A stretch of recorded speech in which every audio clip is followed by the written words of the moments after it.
Alors, la revue du 7 Pontos. Bon, vous voyez, c'est une petite boîte. Comparée à l'autre, à celle du Bismarck, évidemment. On va ouvrir ça. Comment ça s'ouvre, cette petite boîte? Hop. Un simple couvercle. Et voilà l'affaire. Donc, une fiche d'instruction. Là, c'est bon. On est côté mousse, on peut recharger parce que je ne sais pas si on peut faire un peu de shipping avec ça. Yes, impeccable. Donc là, on a de la mousse pour nos 600 prochaines maquettes.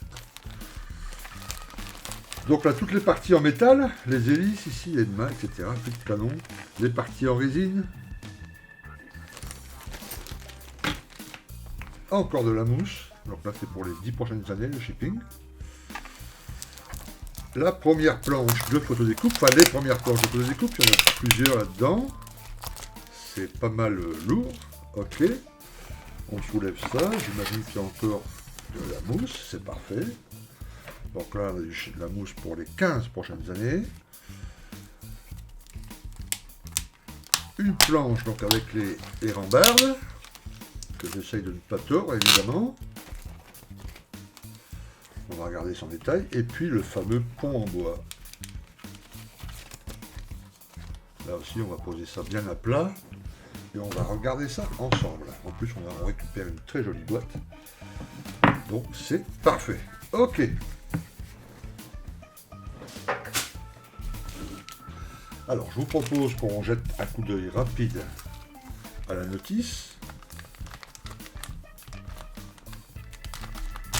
Hop. Alors, si vous êtes allergique à la photodécoupe, fuyez. Hein. Ne prenez pas le 7 Pontos.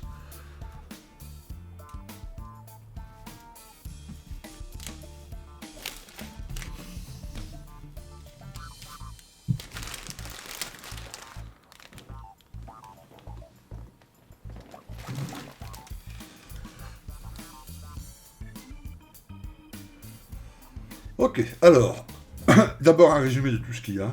Donc, vous voyez, il y a pas mal de choses en état, hein, en métal. Il y a 220 pièces en tout là-dedans, un bout en métal, 11 feuilles de photo découpe,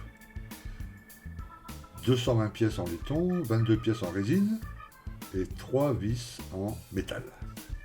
Ok, voilà. Là, il est noté les pièces en violet, les pièces qu'on doit déjà enlever sur le kit pour mettre la photo découpe.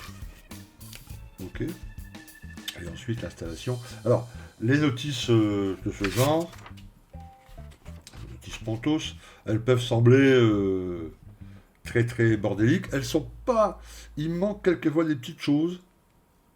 Mais bon, comme sur ce genre de maquette, vous voyez, on procède millimètre par millimètre, petite chose par petite chose, on arrive à peu près à trouver. Voilà. Mais bon, pour un néophyte, ça peut sembler complètement confus. Hein.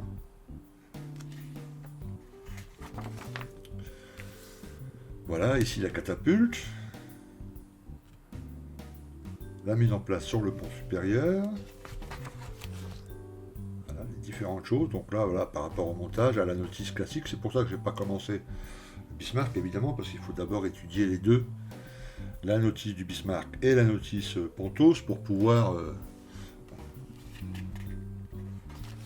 réfléchir à un ordre de montage cohérent. Ok, les canons, très bien.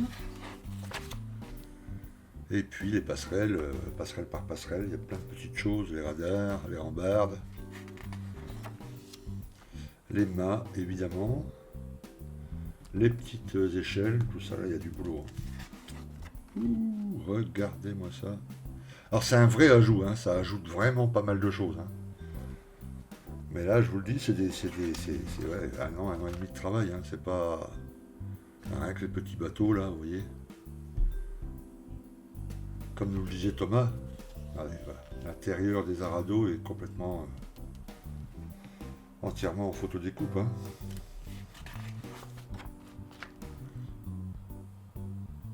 Il y a même ce petit bateau, ça je vais le faire parce que c'est très très très sympathique. Alors tout ça c'est des options évidemment, hein. Si vous ne voulez pas mettre le bateau, vous voulez le mettre sur son hangar plutôt que le mettre là, c'est aussi évidemment possible. Hein. c'est parfait. Ok. Voilà, alors c'est une notice, oui, complexe, hein. C'est pas fait pour les super débutants. On va regarder en premier lieu le pont en bois. Donc qui est autocollant, normalement. Voilà, vous voyez, c'est une languette derrière. Voilà, hop, il suffit de tirer un peu. C'est un peu autocollant, on le pose. Il faut faire attention à la pose. Alors j'ai lu plusieurs conseils là-dessus, je sais pas lequel, je vais faire des petits tests hein, sur des petits bouts, là, tu vois, tout ce qui est autour, on peut garder ça pour faire des petits tests. Certains, parce que c'est autocollant. Bon. Donc vous avez votre truc plastique, alors, vous imaginez le pont en plastique, tac, on le pose, on le glisse, il faut pas se gourer. Hein. Si arrivé ici, vous voyez, vous le collez tout doucement comme ça, pardon.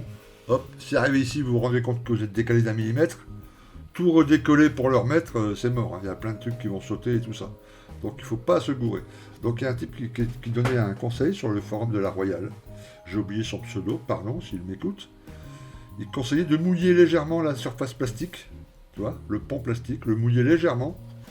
Et du coup, on a un petit jeu. On a un petit peu de temps pour le décoller, pour bien le placer. Voilà, ensuite on le place bien, on le colle partout. Et il paraît que l'eau sèche, l'eau n'abîme pas le bois. Tu vois, moi, c'est tout de suite ce que j'ai pensé. Hein. Quand j'ai vu cette petite astuce, j'ai dit, oh là là, mais avec l'eau, tu vois, ça va se redresser ou ça va se courber. Il paraît que pas du tout, que ça se colle super bien. Voilà. Certains conseillent aussi dans cette petite eau, justement, de rajouter une pointe de colle blanche. Je ne sais pas s'il y a un risque avec le temps, tu vois, si je le colle que avec la colle qu'il y a là-dessus. Est-ce que dans 1 an, 2 ans, 3 ans, 4 ans, 5 ans, ça risque pas de poum, et puis de courber? Voilà. Donc vous avez, voilà, le pont c'est quand même assez fin comme truc, hein, vous pouvez regarder. Donc ça va mettre en peinture, hein. Moi je ne laisserai pas, tu vois, parce qu'il faut qu'il y ait des petits jeux de teintes, etc. Bon, dans la même teinte que ça, hein, tu vois, mais suivant les lieux de passage, tout ça, pas que le pont soit trop neuf non plus, hein. Voilà. Hop. Et puis tout est dans la même veine, évidemment. Donc ça traîne, attention, il faut stocker. Je vais tout de suite le remettre dans la boîte. Voilà, il faut le stocker bien à plat, évidemment. Voilà. Et puis l'autre, évidemment, voilà. Alors c'est vraiment pas mal. Hein. Zoom. Voilà, regardons un peu les pièces en photodécoupe. Alors, on va regarder celle-ci avec la rambarde.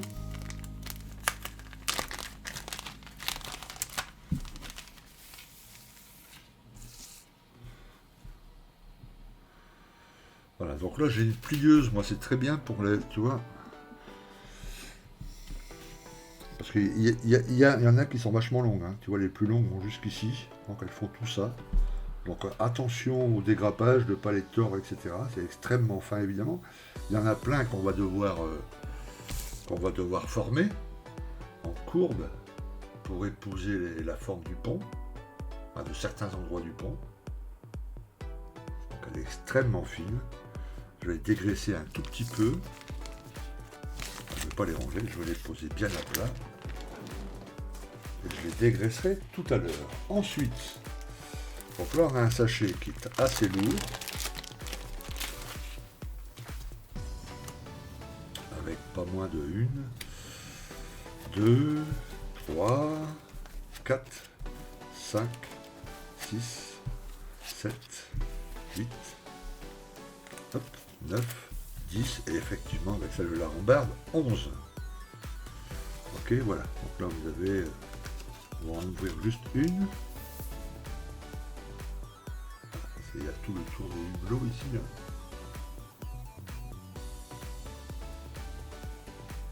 C'est extrêmement fin, une très très belle PE. Hein. Alors moi je les dégraisse toujours. Je fais un bain d'eau tiède avec un peu de produit vaisselle. Je les trempe comme ça dedans, sans les toits. Et après je les rince à l'eau tiède. Ok, dans un petit bac d'eau tiède. Et après je les fais tremper 5 minutes dans du vinaigre. Tu vois, je trouve qu'après, ça se travaille mieux, et puis surtout la peinture, elle accroche mieux après. Donc très très belle planche de PE. Parfait. Oups. Ça aussi, donc stockage à plat et dégraissage tout à l'heure. Comme ça sera prêt. Les parties en laiton. Donc là, on a un énorme sac qu'on va ouvrir par ici. Hop. Ah bah tout est un par un, ce qui est pas mal quand même, c'est bien protégé. Hop. Alors là aussi, il faut faire vraiment attention de ne pas perdre. Si vous avez tendance, c'est pas une critique, chacun travaille comme il veut, mais si vous avez une tendance à avoir un bureau, un plan de travail bordélique, là vous aurez vite fait de perdre les petites pièces.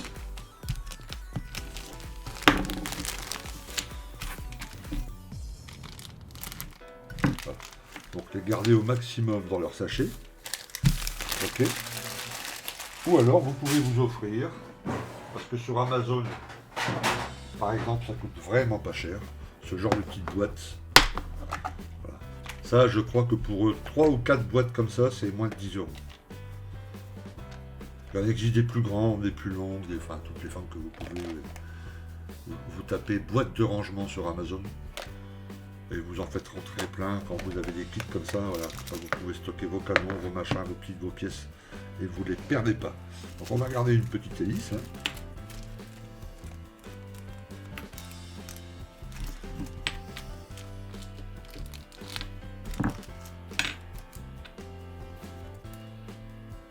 Voilà. Bon, à voir après avec le...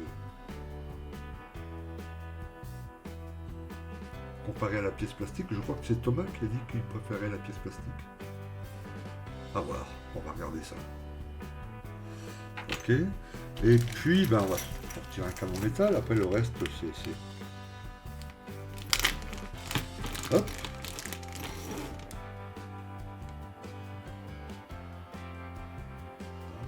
Alors ça aussi, ce genre de pièce à dégraisser.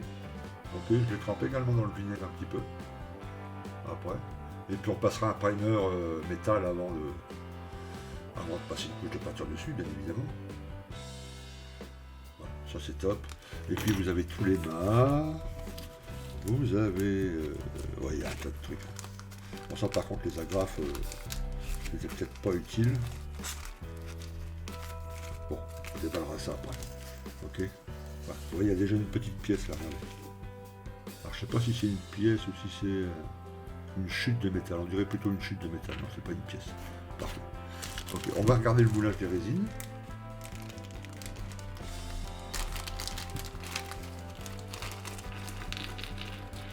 Hop là. Ok, donc ça c'est les mots-clés sur les canons. Il va falloir percer évidemment. C'est très très bien. Moi j'avais peur de faire ça en résine, je me suis dit je suis pas assez fatwa ou à la pâte ou petit, je suis pas assez doué, enfin moi en tout cas, je suis pas assez doué pour faire ça. Là comme ça au moins, tout fait, machin, impeccable, ça va être super beau. Très bien, donc voilà pour ce set Pantos et I Love Model Kit, pardon, proposé par Trumpeter. Alors un ajout intéressant évidemment si vous voulez pousser le Bismarck encore un peu plus loin, ok. Mais comme on a vu dans la revue juste avant là, le Bismarck déjà d'origine il est déjà vraiment pas mal, ok. Voilà, ça c'est pour les maboules de la photo découpe.